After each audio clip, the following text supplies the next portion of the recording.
क्षमा याचना के साथ मैं ये सबसे पहले तो संबोधन करना चाहती हूँ मंच पर बैठे हुए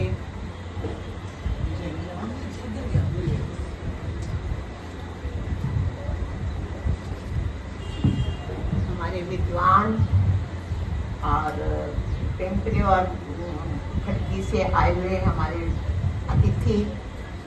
और देखिए, मैं क्षमा याचना जो ये कर रही हूँ कि किस तरह के कई विषय हमारे सामने आए, लेकिन हमारा जो आधार विषय आज का है वो है सामवेद। इसके लिए एक बार तालियां।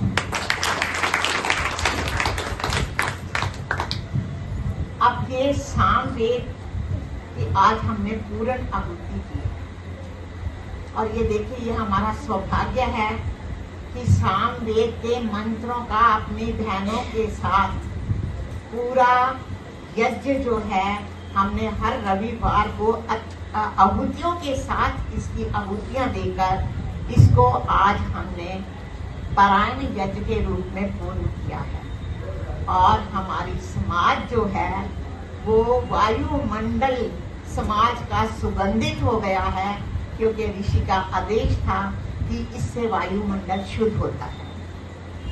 और एक बात है, मैं बार बार सामवेद की बात कर रही हूँ। साम वेद, वेद ज्ञान, साम गान। साम गान को गाना कोई आसान बात नहीं है। जब हम अग्नि का आह्वान करते हैं तो कहने की बात है कि हमें ये काम करना है, हमें वो काम करना है। हम अपने दिल से अग्नि का आह्वान नहीं करते, लेकिन अग्नि का आह्वान करने के लिए जैसे एक अतिथि के लिए रेड कार्पेट बिछाई जाती है, उसका स्वागत किया जाता है, फूलों से स्वागत किया जाता है, तो यज्ञ की अग्नि को जब हम प्रज्वलित करते हैं तो चित्र में हमारे मन के अंदर एक स्वस्ति वाचनम के अंदर एक मंत्र आता है जो साम गान के द्वारा ही आह्वान किया जाता है। 2 मंत्र आते हैं। वो मंत्र क्या है मैं कहूंगी, आप सावधान करके अग्नि आया ये वाला। ओम त्वमग्ने यज्ञानां होता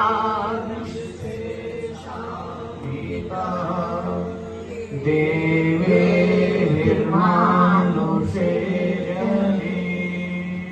अब दूसरा मंत्र है ओम आज्ञाया हि वेदे गृह्णानो हव्यदादे निहोता सत्सेवर्षे।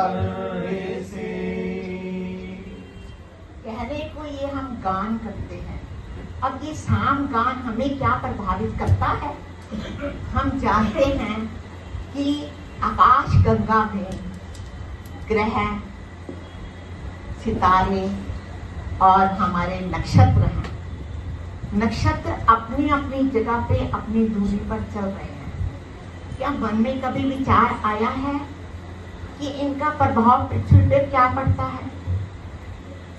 एक कंपन होता है और वो कंपन जो है वही साम गीत के रूप में हमारे सामने हम लोगों को ब्रह्म के साथ जोड़ता है। कहने की बात है, मैं ज्ञानी नहीं हूँ, लेकिन स्वाध्याय सत्संग करते रहो, एक दिन प्राप्त सद्ज्ञान हो जाएगा, भ्रांति मिट जाएगी, शांति मिल जाएगी, पाप तापों का संताप हो जाएगा। अब सामवेद की जैसे ऋषियों ऋचाएं हमें बताती हैं, साम की गान पर आश्रित होती है और उसका प्रभाव हमारे मन और मस्तिष्क पर भी पड़ता है। अभी हम देखते हैं, हम लोग छोटा सा आऊ माँ ओम बोलते हैं और ओम का उच्चारण करते समय जो हमारी ध्वनि है, पहले 20 बार बोलोगे तो और ध्वनि का रूप होगा। ध्वनि की भी वो स्तर हैं, जैसे अभी इन्होंने भी बताया वाणी के स्तर हैं, पश्यंती परा, जैसे आपने अभी बताया, वो ओम का उच्चारण करते करते जब उद्गाता मौखिक में चला जाता है, मौन में चला जाता है, तो आंखें अपने आप बंद हो जाती हैं। अब इसका प्रभाव क्या है कि आंखें जब अपने आप बंद हो जाती है तो आपका आभा मंडल जो है वो बदलने लगता है, आपके मन के ऊपर उसका प्रभाव पड़ता है। और ये धारणा और ध्यान में स्वर, संगीत, और आप चेतनता की ओर चले जाते हैं, अपने शरीर को भूल जाते हैं। शरीर को भूलने के बाद फिर इतिहास साक्षी है। देखिए, हम लोग भूल चुके हैं, लेकिन कभी कभी मन बड़ा कहते पीड़ित होता है कि हमारे तानसेन और वो जो मेगा राग गाते थे, या वो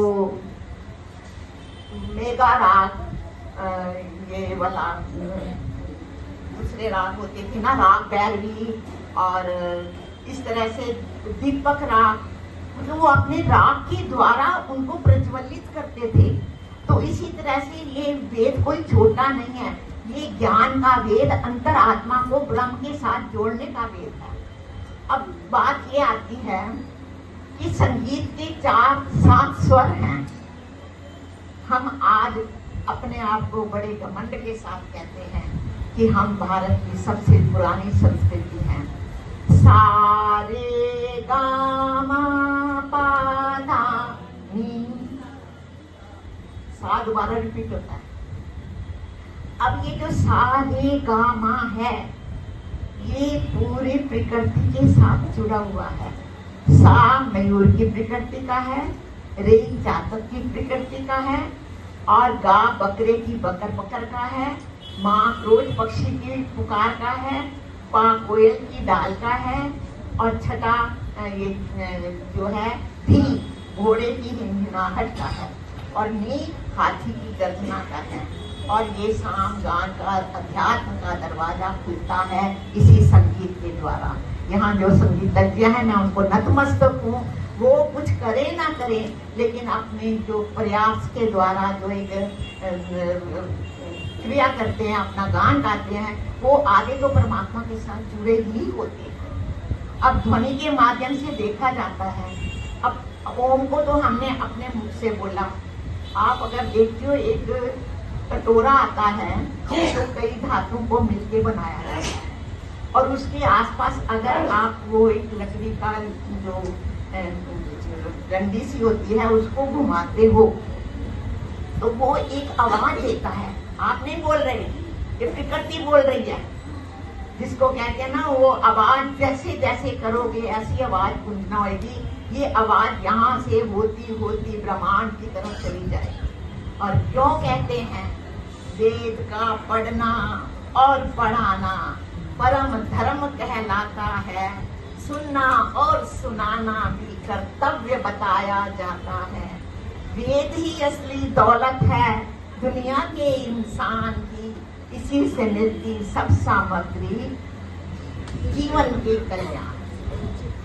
और मैं ये कहूंगी, जब हम अग्नि का आह्वान करते हैं, अग्नि को एक जठाग्नि है, खाना बनाने वाली, एक यज्ञ की अग्नि है। यज्ञ की अग्नि क्या है? अग्नि नीले पुरोहितम यजस्य देव मृत्युजम होतारम दर्शनार्थ। और फिर सबसे छोटी सी बात करना चाहती हूँ, होता है विश्व का कल्याण यज्ञ से, जल्दी प्रसन्न होते हैं भगवान यज्ञ से। होता है सारे विश्व का कल्याण यज्ञ से, जल्दी प्रसन्न होते हैं भगवान यज्ञ से। धन्यवाद।